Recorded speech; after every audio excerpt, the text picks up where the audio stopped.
اس کا لب و لہجہ، اس کا طرز اور ساتھ میں اس کا جوش و خروش، وہ سارا کا سارا منظر عام پر آ جاتا ہے، اور ہم سب کے سامنے دور صحابہ یا دور نبوت کا وہ نقشہ آ جاتا ہے۔ اس وقت ہم یہ سوچنے پر مجبور ہو جاتے ہیں کس طریقے سے صحابہ نے زندگی گزاری تھی۔ اس وقت کا یہ جو پروگرام ہے، یہ انسانیت کے اوپر یا اس جلسہ گاہ کے اندر جہاں پر مرد حضرات ہیں وہیں پر پردہ نشین خواتین بھی ہیں۔ ہم یہ سمجھتے ہیں، لیکن اکثر لوگوں کو یہ غلط فہمی ہے کہ مرد ہی اللہ کا ولی بن سکتا ہے، اللہ کا قرب جو حاصل ہوگا فقط مرد کو ہی ہوگا، اور علم کی اعلیٰ سطح پر اگر پہنچیں گے تو مرد حضرات ہی پہنچیں گے۔ یہ مغالطہ ہے، یہ غلط فہمی ہے، ایسا نہیں ہے۔ اگر ہم دور نبوت کے اندر یا اسی طریقے سے تاریخ کے اندر اگر ہم جائیں تو ہمیں یہ معلوم ہوتا ہے کہ مردوں سے آگے عورتیں رہی، چاہے وہ بیٹی کی شکل میں ہو، ماں کی شکل میں ہو، بیوی کی شکل میں ہو یا بہن کی شکل میں ہو۔ اللہ کے نبی علیہ السلام کے صحابہ کرام کی تعداد کم و بیش 1,24,000 تھی، لیکن ان صحابہ کرام میں 149 صحابہ ایسے تھے جن کو مفتیوں کا درجہ حاصل تھا، ایک کم 150۔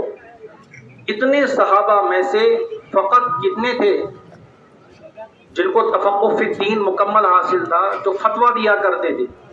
149۔ اس 149 میں سے 14 صحابہ ایسے تھے جو ان پورے کے پورے 149 میں سے ریڑھ کی ہڈی مانا جاتا تھا، اور ان 14 صحابہ میں سے حضرت عائشہ رضی اللہ تعالی عنہ نمبر 1 پر ہے۔ ظاہر سی بات ہے، حضرت عائشہ رضی اللہ تعالی عنہ جو ہیں مرد نہیں بلکہ خاتون اور خواتین سے اس کا تعلق ہے۔ اگر ہم اسی طریقے سے یہ دیکھیں کہ اللہ کے نبی علیہ السلام جب ان کو اللہ رب العزت نے نبوت عطا فرمائی تو سب سے پہلے اس نبی کے اوپر ایمان لانے والا مرد نہیں بلکہ ایمان لانے والی خاتون حضرت خدیجہ کبریٰ رضی اللہ تعالیٰ عنہا۔ اور دوسری چیز، سب سے پہلے نبوت کے بعد اللہ کے نبی علیہ السلام کے چہرے مبارک کو اگر دیکھا ہے کسی مرد نے، ایک خاتون نے، وہ بھی حضرت خدیجہ رضی اللہ تعالیٰ عنہا۔ اور سب سے پہلے جو قرآن کریم نازل ہوا، اس قرآن کریم کے نزول کے بعد سب سے پہلی آیت جو سنی ہے وہ حضرت خدیجہ رضی اللہ تعالیٰ عنہ نے سنی۔ تو یہ کون تھی؟ یہ خاتون تھی۔ پتہ چلا کہ بیوی کی شکل میں امت مسلمہ کے سامنے اس کا کردار ہے کہ حضرت خدیجہ رضی اللہ تعالیٰ عنہ یہ اللہ کے نبی علیہ السلام کے زوج مطہرات میں سے ایک زوجہ تھی۔ حضرت سمیہ رضی اللہ تعالیٰ عنہ کا تذکرہ ابھی بھی سنا، اس سے پہلے ان کے شان میں نعتگوئی بھی ہوئی۔ حضرت سمیہ رضی اللہ تعالیٰ عنہ نے جب اسلام قبول کیا ہے تو انہوں نے اسلام قبول کیا ہے تقریباً 7ویں نمبر پر۔ کتنے نمبر پر؟ 7ویں نمبر پر۔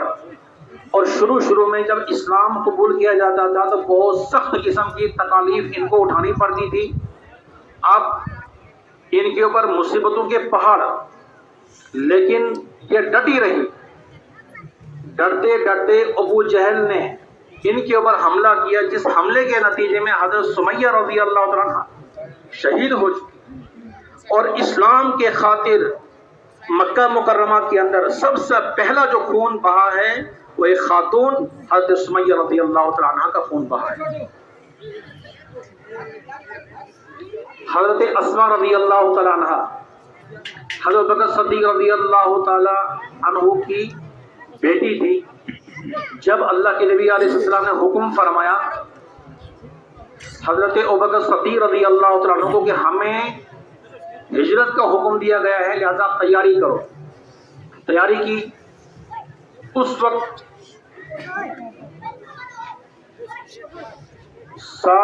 سامان جو تھا اس سامان کو باندھنے کے لیے اس کے پاس کپڑا نہیں تھا۔ اس وقت حضرت اسماء رضی اللہ تعالیٰ عنہ نے اپنی چادر اس کے 2 حصے کیے اور 2 حصے کرنے کے بعد ایک حصہ خود پہنا اور ایک حصے سے اس سامان کو باندھا۔ اور یہ سب کچھ کرنے کے بعد اللہ کے نبی علیہ السلام نے ساتھ میں ان کے ابا جان حضرت بکر صدیق رضی اللہ عنہ نے ان سے فرمایا کہ بیٹی تم چھوٹی ہو، تمہارے اوپر کوئی شک نہیں کرے گا، ہمارے خلاف اس وقت میں یہاں مختلف قسم کی سازشیں ہو رہی ہیں، لہذا ہمیں اس وقت میں ہجرت کا حکم دیا گیا ہے، لہذا آپ ایک کام کرنا کہ جس غار کے اندر ہم رہیں گے اس غار کے اندر تم کھانے پینے کا سامان پہنچانا۔ تو حضرت اسماء رضی اللہ تعالیٰ عنہ جو حضرت بکر صدیق رضی اللہ تعالیٰ عنہ کی بیٹی تھی یہ سامان پہنچایا کرتی تھی۔ دوسرا دن ہے، پہلے دن سامان پہنچایا، دوسرا دن ہے، اس دوسرے دن میں حضرت اسماء رضی اللہ تعالیٰ عنہ جب سامان لے کر جاتی ہے، اللہ کے نبی علیہ السلام حضرت اسماء کو دیکھتے ہیں، اسماء سے پوچھتے ہیں اسماء یہ بتاؤ تمہارے چہرے کے اوپر ایک ایسا نشان ہے، ایک طرف سے گہرا نشان اور دوسری طرف سے زخم، یہ کیا معاملہ ہے؟ یا رسول اللہ صلی اللہ علیہ وسلم کل میں جس وقت میں کھانا لے کر آ رہی تھی اور کھانا یہاں پہنچانے کے بعد واپس چلی گئی، مجھے راستے میں ابو جہل ملا، اس ابو جہل نے کہا اسماء یہ بتاؤ تمہارے ابا کہاں ہیں، یعنی حضرت بکر صدیق رضی اللہ تعالیٰ عنہ کہاں ہیں، اس لیے کہ جہاں تمہارے ابا ہوں گے وہیں پر اللہ کے نبی علیہ السلام بھی ہوں۔ تو اسماء فرماتی ہے یا رسول اللہ صلی اللہ علیہ وسلم میں نے اس ابو جہل کو بالکل نہیں بتایا، اس نے کہا میں سخت سزا دوں گا، تمہیں بتانا پڑے گا، لیکن میں نے انکار کر دیا، میں نے تب بھی نہیں بتایا۔ تو اس پر ابو جہل نے مجھے گالی گلوچ کرنے کے بعد میرے چہرے کے اوپر تھپڑ رسید کیا، جس کی وجہ سے میں پتھروں کے اوپر چٹان کے اوپر گر گئی اور میرے چہرے کے اوپر زخم لگ گیا، اس سے خون بہا، اور دوسری طرف ابو جہل کا تھپڑ اس کے نشانات۔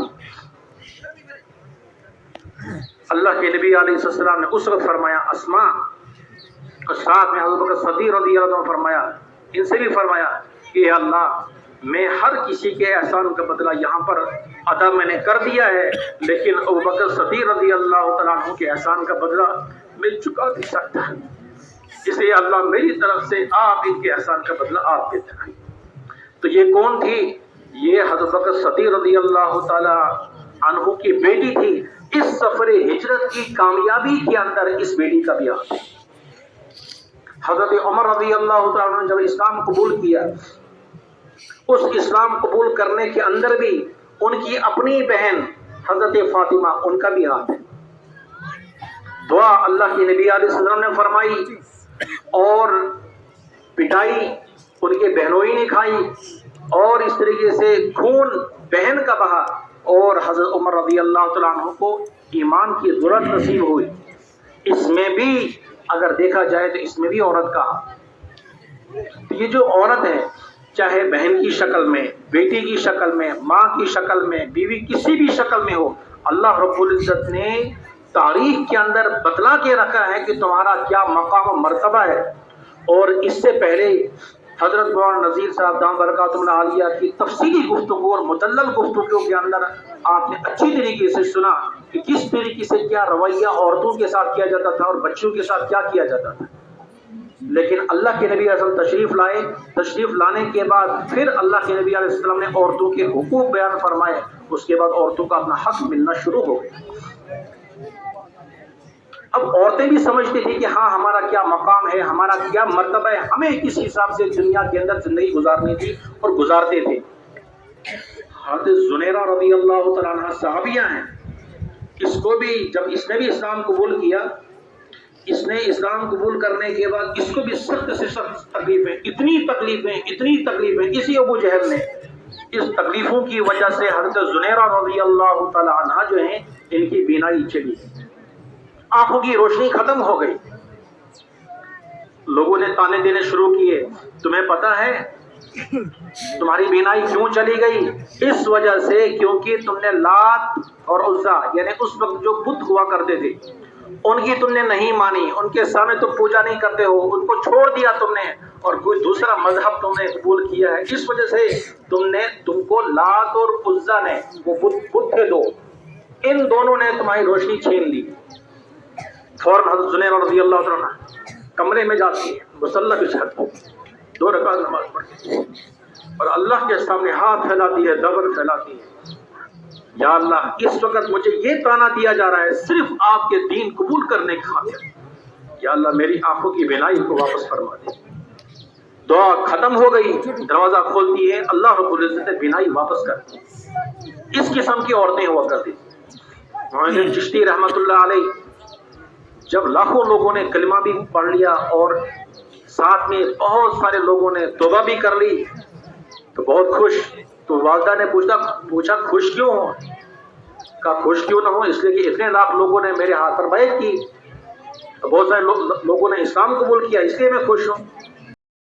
نہیں، جس وقت تم میرے گود میں تھے اور اس وقت میں تمہیں دودھ پلاتی تھی اور ہر دودھ پلانے سے پہلے میں وضو کر کے بسم اللہ کر کے آپ کو دودھ کا قطرہ پلاتی تھی، ایسی مائیں ہوا کرتی تھی۔ تب اس قسم کے اللہ کے ولی اس طریقے سے پیدا ہوتے تھے۔